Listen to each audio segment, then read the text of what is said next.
Hey, welcome back everyone. It is now April 9th of 2020, and ever since the release of Star Wars The Rise of Skywalker, a lot of fans around the world have been very intrigued about the future of the Star Wars franchise by Disney and Lucasfilm. This is Mike Zero. Make sure to subscribe if you are new to the channel for future Star Wars content.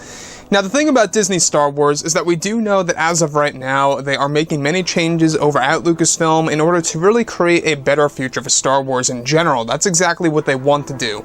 You know, the new Disney CEO, Bob Chapek, essentially what he is doing is that he is creating his own legacy. And Bob Iger, you know, say what you will about Bob Iger, but he's still showing Chapek the ropes to becoming a proper CEO. I don't know if a lot of you guys out there know this, but Chapek is still in that transitionary phase, and what I mean by a transitionary phase is that he is essentially not on his own. He's got Bob Iger pretty much showing him the way to becoming a very good CEO, to run the company, to run everything Star Wars, Marvel, and more. Now, with that being said, we do know that Chapek has plans of his own for the future of Star Wars, and what's really intriguing all has to do with the future of Star Wars and exactly what happened behind the scenes with other projects out there, such as with The Rise of Skywalker and more. Obviously, a lot of fans have had issues with Kathleen Kennedy, her incompetence over at Lucasfilm, and her poor leadership skills.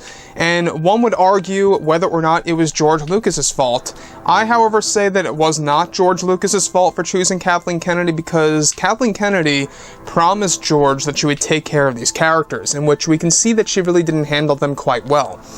Now, with that being said, what's really intriguing about all of this, of course, is that now that both Disney and Lucasfilm are finished with The Rise of Skywalker, they are focused on their new Star Wars trilogy of films, as well as their new Star Wars universe. Now, it's noted that currently Disney's new CEO, Bob Chapek, has multiple plans in place in order to create a better future for the Star Wars universe.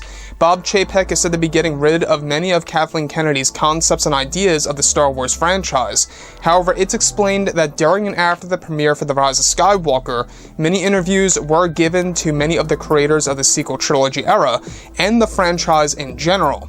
Now, eventually, creator Dave Filoni was questioned about Kathleen Kennedy's leadership over at Lucasfilm, where Dave was questioned about his connections to The Rise of Skywalker, where he himself even stated that he originally proposed a major sequence in which the characters he created, like Ezra Bridger, Ahsoka Tano, Kanan Jarrus, and more, would all appear as Force ghosts visually, and that at one point in time, Kathleen Kennedy even considered it after The Rise of Skywalker reshoots and eventually ditched the idea. Dave Filoni went on to explain that Kathleen Kennedy believed that by hiding the Force ghosts of the past and using the less is more concept would be more beneficial to the audience to enjoy the characters of Rey, for example.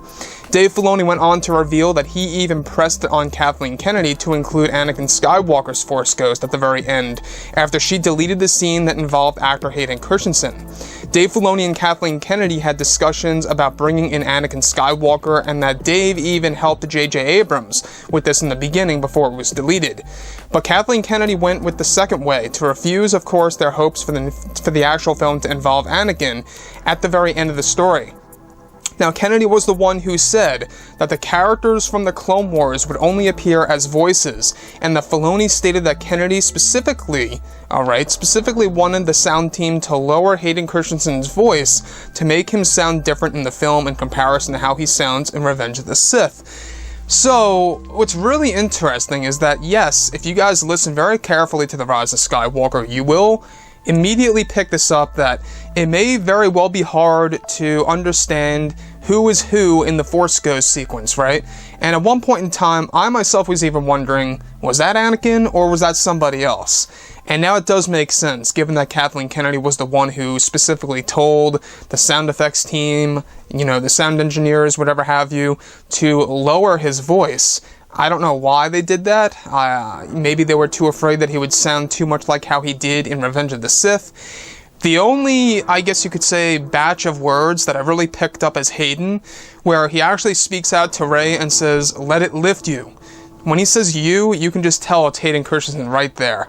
But other than that, you know, where in the very beginning where Hayden states, you know, bring back the balance as I once did, it kind of sounds like Hayden if you really listen hard, but you really have to pay attention, at least in my book. So, with that being said, like I said, guys, you know, when we look at everything related to Dave Filoni and how he wanted the Clone Wars characters and the Star Wars Rebels characters to appear in the form of Force ghosts, right? The fact that Kathleen Kennedy even considered this and eventually just ditched the idea by Dave Filoni just shows us that she really doesn't care about showing these characters. To me, I think showing these characters would have been so unreal. Could you imagine if they got the Rosario Dawson deal earlier and had Rosario Dawson as Ahsoka Tano as a Force Ghost or something around those lines? To me, I think that would have really been amazing. Now, like I said before, guys, you know, let me know what you think about this below in the comments, and if you guys did enjoy the content for today, do make sure to drop a thumbs up on this video to support the channel. I thank you all so very much for the kind support, and I'll catch you guys next time.